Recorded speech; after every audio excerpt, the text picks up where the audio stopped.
are going to talk about mindset.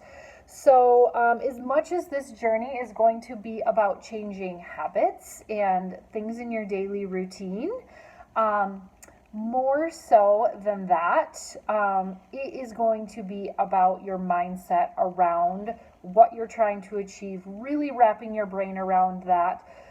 Really getting clear on your goals and what you are trying to achieve, and finding belief that you can achieve them. And I literally just realized that I was wearing this shirt and I didn't do that on purpose, but look what my shirt says, mind over matter. So what an appropriate shirt to have on while we're talking about mindset.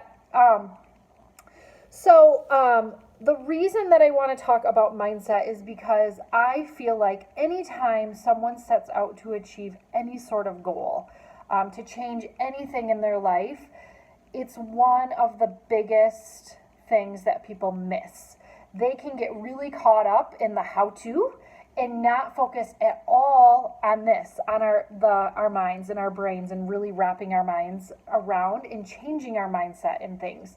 And you guys, our brains are such powerful things. And I think that we forget how powerful our brains are. And you can have the best laid out plan in the whole entire world to achieve whatever you're trying to achieve.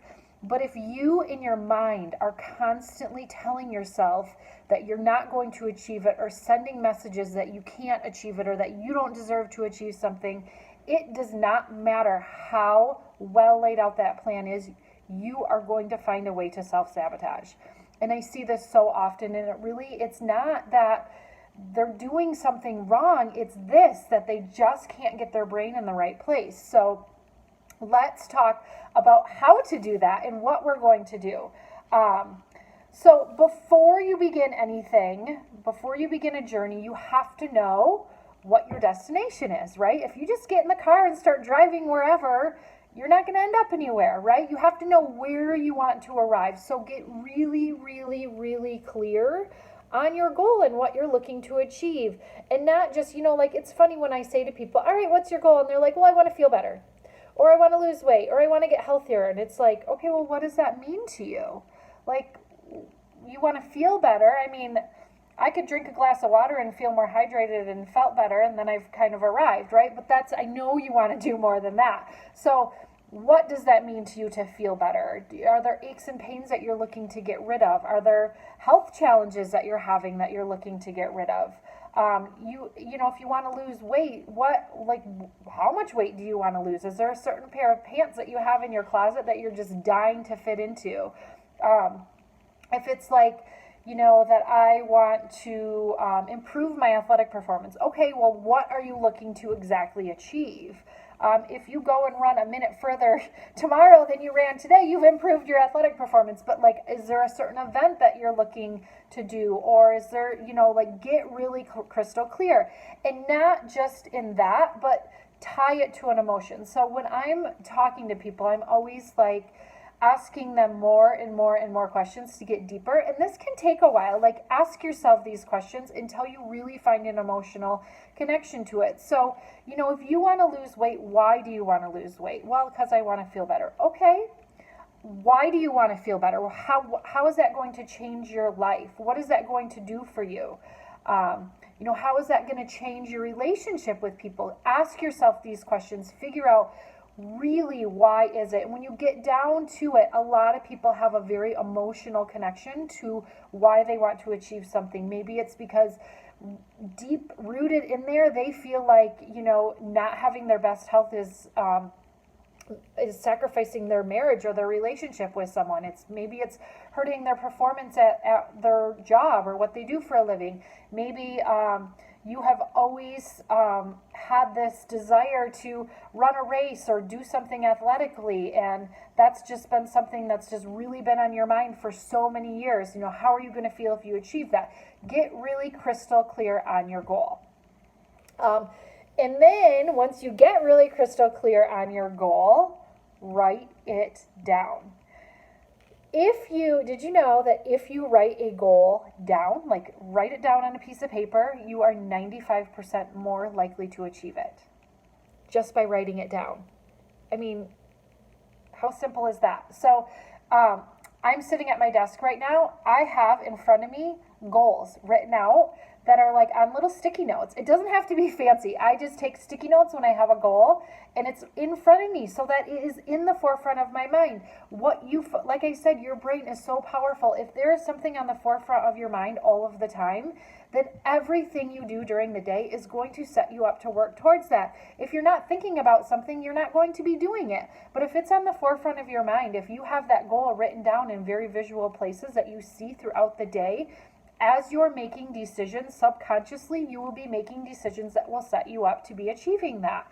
And I know that might sound a little hokey to you right now, because when someone first told me this, I felt the same way. I'm like, that sounds a little like hooey to me. But I promise you, every single time I have a goal, I write it down. I put it in multiple places throughout my house. I have goals written on my mirror in the bathroom. I have my goals written here on my desk. I have it in the kitchen because I'm in the kitchen a lot at my house.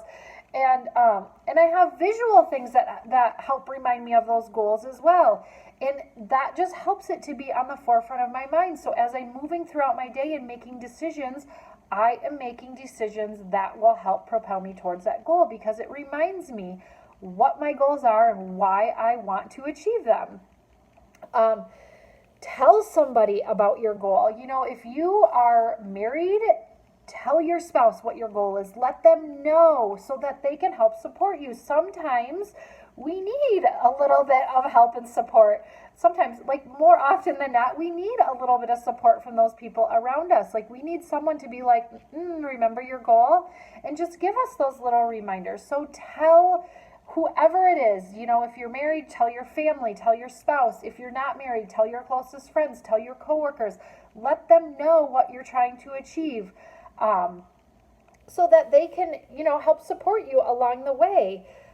Letting people know that you have that goal, verbalizing it, is going to make you so much more likely to achieve it. If you don't tell anyone your goal, if you say, you know, I'm setting out to lose weight, but I'm not going to tell anyone, I'm just going to keep that a secret and keep it to myself.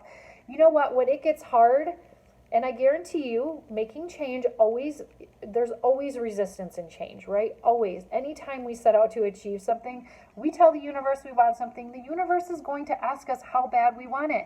There's going to be resistance.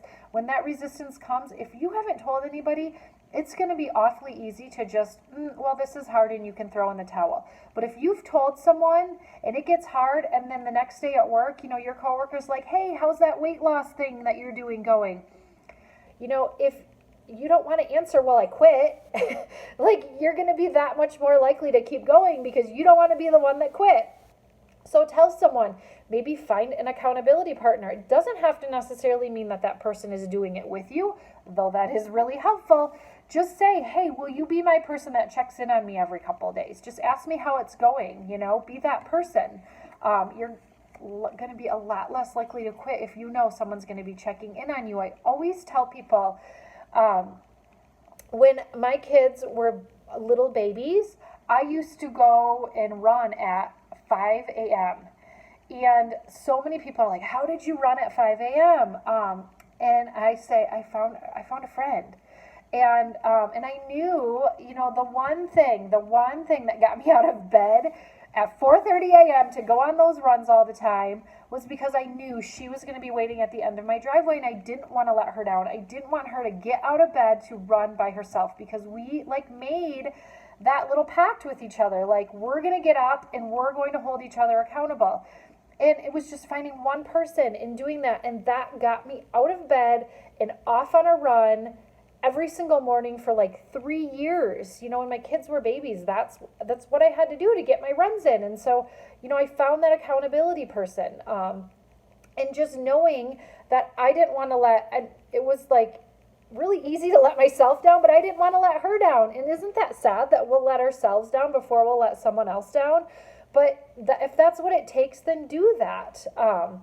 So find your accountability person. And you know what? Maybe in telling someone about it, maybe they want to join you. And I can tell you this, having someone join you on your journey is going to make you that much more accountable. There is a reason why AA has you, I mean, I don't even know the exact term, but they have you have like a buddy where you check in with each other daily. And that's because when you invite someone along on your journey, whether it's to actually join you or to just be your accountability person, you are so much more likely to stay on that journey and hold yourself accountable. So find that person that can hold yourself accountable. Make it someone that you see quite often or that you talk to quite often, so that you can check in on one another, or that they can check in on you.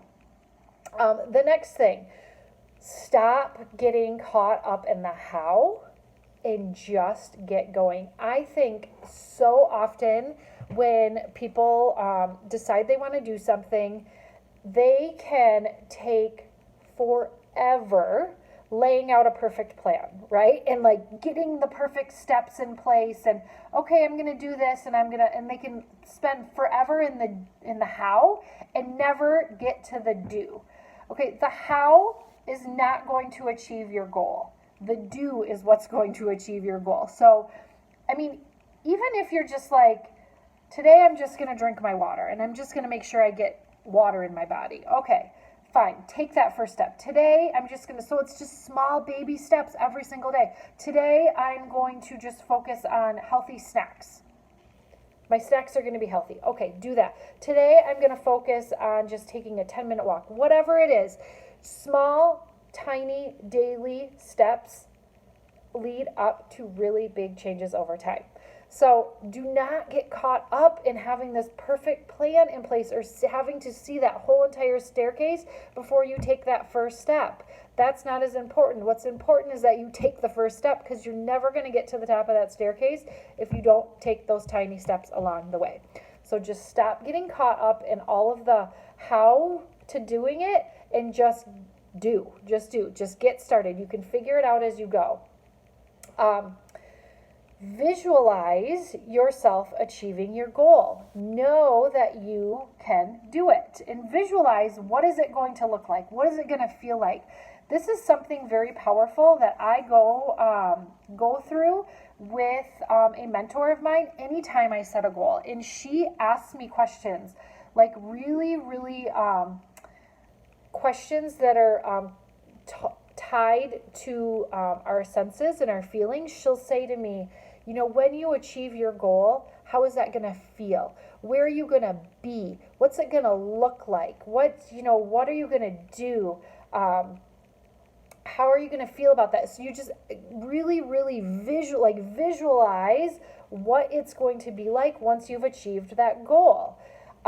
Any athlete does this before they go to any event. They visualize themselves, like Olympic athletes all the time, skiers, going down the hill, they'll totally stand up at the top of the mountain and visualize themselves going through the run and getting to the bottom of the hill, and they visualize themselves winning and achieving their goals. Like I said, again, our minds are so powerful. They believe whatever we tell them. If we tell our minds, this is what I'm going to do, this is where I'm going to be, this is what I'm going to achieve, and if we tell our minds that on a daily basis, our minds will believe it. And if our minds don't believe it, it's going to be really hard for ourselves to achieve it. We are going to self-sabotage. So visualize yourself believing your goal. Know that you deserve to achieve your goal and have belief that you can do it. This is such a something. So many people that I talk to just they don't have belief in themselves, and they don't believe that they can achieve things. And I say this to my daughter all the time when she's a gymnast, and when she's doing something new that's really scary, she's like, Mom, I don't know if I can do it. And I'm like, Isabel, believe you can do it. Believe 100% that you can do it. And I promise you, if you believe you can do it, you will do it. And know that you deserve to achieve your goal. If you don't think that you're worthy of something, there is no way that you are going to do things to propel yourself towards that. So know that no matter what it is, you deserve to achieve it. This is your goal, and you deserve to achieve it. And then last but not least, decide that failure is not an option. Quitting is not an option. I shouldn't say failure. Decide that quitting is not an option. Failure is actually a part of success. So know that messing up, having bumps along the way, having little, slip ups is just part of the journey, and it's going to happen, and it's okay. And as long as you don't throw in the towel and you don't walk away and you don't quit, as long as you pick yourself up and just take another step, you're totally fine. Anybody who's been successful in anything will tell you that along the way, they failed 1,000,001 times before they got to there. They just didn't quit, and that's how they arrived at achieving their goal. So no, quitting's not an option. Failure is a part of the process, and we are here to support you the whole entire way. And that is key to this, is knowing that you have a whole tribe of people that want you to achieve your goals and that are here to support you and uplift you and empower you to achieving them. So, just know that this is such an important piece to achieving goals, is really, really wrapping our brains around it and getting our minds in the right place and knowing that we can achieve our goals, more so than probably any other part of it, as our minds, they're just so powerful. So know that whatever it is you have set out to achieve, first, be super clear on it, know that you deserve to achieve it, know that you can, and just take those steps daily to achieve it.